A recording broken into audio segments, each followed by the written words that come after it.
Sanibonani guys. Sila just because sifuna ukwenza i-public apology because ngimfakele uDavid kwi-post and naye upostile but mina ngabhala ngendaba yase Home Affairs 75 rand. Kona konke ngikubhalile lapha kwi-post bengaqondile ukulimaza South Africa, bengaqondile ukuprovoke South Africa, kodwa bengibhala ngoba mina bengidlalela because ngihlezi ngiposta ngidlalela and mina akaze ngithuke umuntu e-social media, akaze ngixabane namuntu ku-social media. Lento ka 75 rand engibhalile ukuthi uDavid sobuya naye ahamba yoshada South Africa then abese ayahlala azinze bekade ngidlala. That's why ngiyipostile ngaphese ngayidelete ngoba ngibone indlela esekwenzeka ngayo ku-comment section ukuthi abantu bese bediniwe bekhomenta, abanye bathi uDavid uzobuya seyibhokisi, uzoshona, bazombulala, abanye bathi nami ngizofa, ngizobulawa. Kubuhlungu ngoba manje isize yahamba to an extent abantu sebebona ukuthi thina kumele sifele ukuthi siyathandana, kanti mina bengidlala and ngiyasho namanje bengidlala. Ingakho i-post ngiyidelethile ukube bengiserious, i-post bengizoyigcina namanje sakhona. Bengiyipost mhlambe bena 15 minutes then ngayidelete because bengibona ama-comment ase too much. So abantu ba screenshot-a, maybe screenshot abantu isiyaqala ke into esiba serious to David ngimbeka kwi-risk and nami ngizibeka kwi-risk, abanye bathi bazomthuma uphuthu uzohamba uyephinda kube seyibhokisi. Shuthi kahle kahle sifelane, sifela uthando njengamanje. So nje angifuna amanga, ngibhlungu, sibhlungu, kubhlungu ukuthi kuyona yonke into eyenzakalayo sifela ukuthi soba uthu siyathandana because kade besha abanye ukuthi mina ngidayisizwe. Lapho mina ngaqala ukuthandana noDavid ngo-2021, ingabo bikhona ngisho into ye-match ngiqala ukujula noDavid, but sekuthiwa manje ngidayisizwe, mina nginika abantu bokufika izwe nje ngiyazenzela. So guys, angifuna amanga, ngiyaxolisa and sengiyabona ukuthi asisekho safe ngoba abantu bathini bathi bazosibulala soba uthuna ukuze basikhombise ukuthi sina siyilutho. So nje ngiyaxolisa kule post engiyipostile. Mengabe ngifela uthando kulungile, mengabe ngifela indoda yami kulungile, kodwa ngizoxolisa kwi-South Africa yonke ukuthi lento engiyibhalile bengayibhaleli mina ukuthi ngifuna ukuniprovoke noma ngifuna ukunibona ukuthi nizokwenzani. Bengiposta ngoba ngiyidlalela and nasekhaya bengifika ngibatshela ukuthi ngisayi Home Affairs ngiyoshada bese bayayivuma leyo nto leyo. Uma bengekaza ayivuma leyo nto leyo, umndeni wami ungeke uzovuma leyo nto leyo, bengiyidlalela mina. So ngizela ngoba ngizoxolisa. Sanibonani South Africa. Indlela uBaby ushiyo ngayo ukuthi nami ngiyaxolisa kakhulu, kodwa ukuxolisa kwami kuhamba nenkulumo. Ipost izolo Lungile uyipostile ayikho serious and miyamazi uLungile hlezi nje yaposta, hlezi ayidlalela njalo.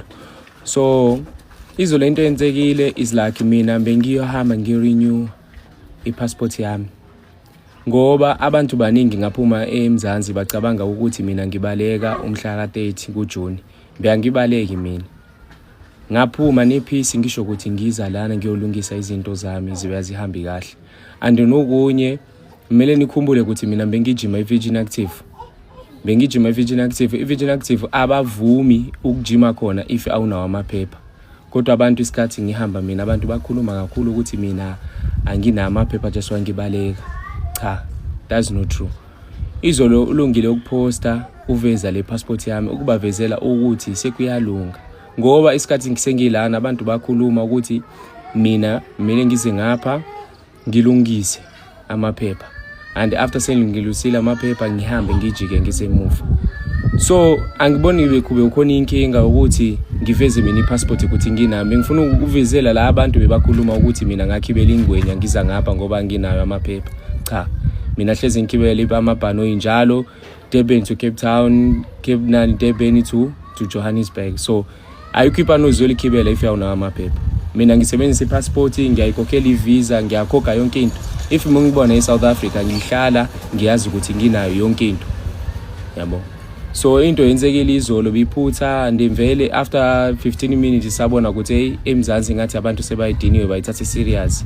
uLungile washesha wayidelete. So siyaxolisa kakhulu if ukhona into siyenzile wrong, siyaxolisa kakhulu. Andinokunye mina ayikho into ngiyenzayo, ayikho. Mina umsebenzi wami omkhulu ula ekhaya, angiyenzi lutho mina. Mawungibona ngizofika eSouth Africa ngizofika ngizovakasha futhi ngihlala mhlambe u6 month noma ivisa yami vele ya 6 month noma u3 ngijike futhi ngize la ekhaya.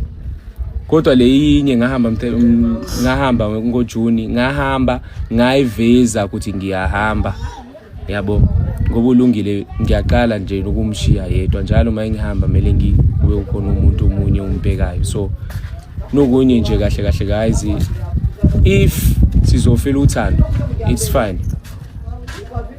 Eva nami ngiyalivuma lokho. If abantu bazongibulala ngoba ngitshola nomuntu wase South Africa nginankinga nalokho. It's fine ngoba kade baqalile. Abaqali namhlanje ukuthi hayi sizokubulala mawufika ngapha no. Kade bebasho. Umuntu nihlangana naye imola nje lokuthi wena uthathela usisi wethu. Yabo. Abanye bebangikhombe ngispam. Eclubini mangena eclubini abanye bakhipha ispam ukuthi bazongibulala mina ngoba ngijola nosisi wabo. So ile ndo abaqala ukuyenza. So mina ke is fine if bazongibulala ngoba ngijola nolungile it's okay ngoba mina ulungile ngiyamthanda. And angipretend mina ngiyamthanda. Yabo. Kodwa lokwenzekile izolo siyaxolisa kakhulu nje. Siyacela nje guys ngamanje sibe siplanile ngoba ulungile miyambona indlela uyiyona. La walimazwe icontent kuyenza icontent lana wow. Yabo. So mngahlale nibuze imibuzo ukuthi kwenzakalani indoda siyakushaya nani ngoba hlezi basho njalo. And even ngisho khona izinto ezingafuna ukuzidisclose ku social media. Even ngisho indaba zama passports. I-passport njoba sesibhizinisi zama passports ingoba sifuna utravel sibone more countries experience zonke izinto.